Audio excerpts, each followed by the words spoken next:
ধন্যবাদ জানাবো ব্যারাকপুর পুলিশকে, যারা এটাকে মানে আমাদের কথাটাকে যে বাস্তবতায় নিয়ে এসেছে।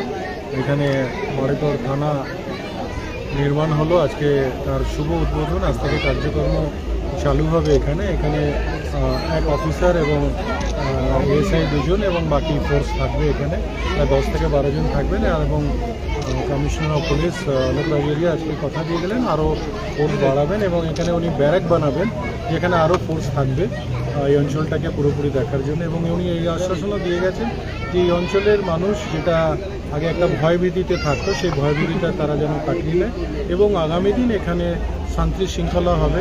ক্রাইম শেষ করার একটা যে প্রচেষ্টা মাননীয় মুখ্যমন্ত্রী মমতা বন্দ্যোপাধ্যায় নিয়েছেন, সেটার জন্যই এই নতুন আউটপোস্টগুলো করা।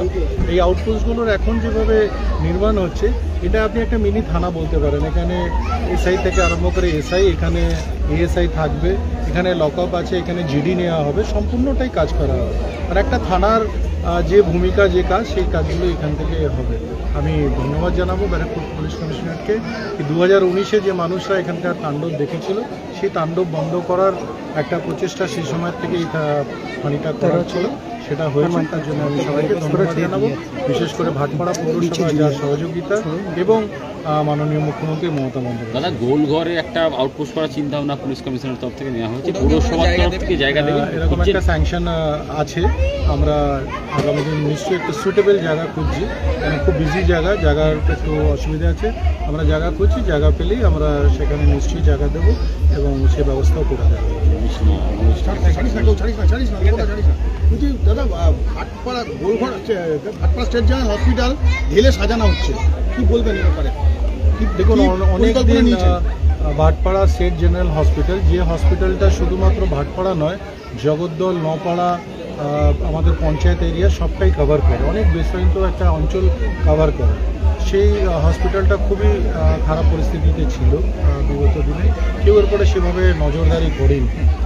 আমরা এবার উদ্যোগ নিয়েছি সেটাকে ঠিক মতন করা এবং আমাদের মাননীয় সাংসদ পার্থ ভৌমিক, তিনিও আমাদের এই আশ্বাসন দিয়েছেন যে আগামী দিন এখানের যে যন্ত্র লাগে, এক্সরে থেকে সিটি স্ক্যান থেকে আরম্ভ করে আলট্রাসোনোগ্রাফি বিভিন্ন যেগুলো লাগবে সেগুলোর ব্যবস্থাপনা তিনি করে দেবেন এবং তার তহবিল থেকেও তিনি এখানে যা দেওয়া সেটা দিয়ে এই হসপিটালটাকে একটা multi speciality, super speciality hospital তৈরি করার তার প্রচেষ্টা এবং ভাটপাড়া পৌরসভা যথাসাধ্য তার তরফ থেকে সেটাকে বোর্ড অফ কাউন্সিলর্সের তরফ থেকে সেখানে সব রকম ব্যবস্থা করা হচ্ছে।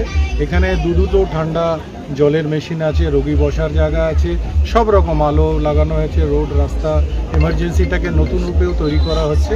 আশা করি এই গোলঘর হসপিটাল আজ থেকে বছরখানেক আগে যারা দেখে গেছেন, আজকে দেখলে তার পুরোপুরি কায়া পাল্টে গেছে। আর এবং আগামী দিন দেখলে তারা বুঝতে পারবে এটা আরও বৃহত্তমভাবে এটা চেঞ্জ হবে এবং খুব সুন্দর ফ্যাসিলিটিস, ডাক্তার থেকে আরম্ভ করে নার্স সব কিছু এখানে থাকবে। দাদা, বেশ কিছু অভিযোগ সামনে আসে, চিকিৎসকের এখানে আসতে চায় না বা সরঞ্জামের প্রবলেম হয়। আপনি তো এলাকার জনপ্রতিনিধি, স্বাস্থ্যমন্ত্রী বা মুখ্যমন্ত্রীর কথা বলবেন ডাইরেক্ট?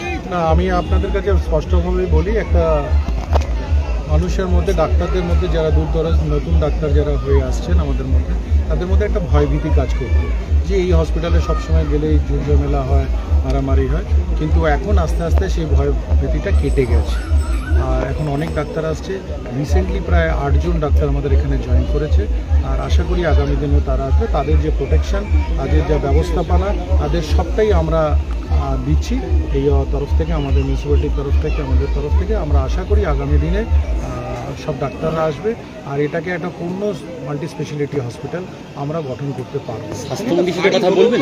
আমি অলরেডি চিঠি দেওয়া হয়েছে এবং আমাদের মাননীয় সাংসদ তিনিও ইতিমধ্যেই আমাদের মন্ত্রীর সঙ্গে দেখা করে তাকে বলেছে এবং সিএমএইচের সাথে লাস্ট শনিবার একটা বৃহত্তম মিটিং হয়েছে Naihati state general hospital, Bhatpara state general hospital নিয়ে বিভিন্ন রকমভাবে সেই আলোচনা হচ্ছে।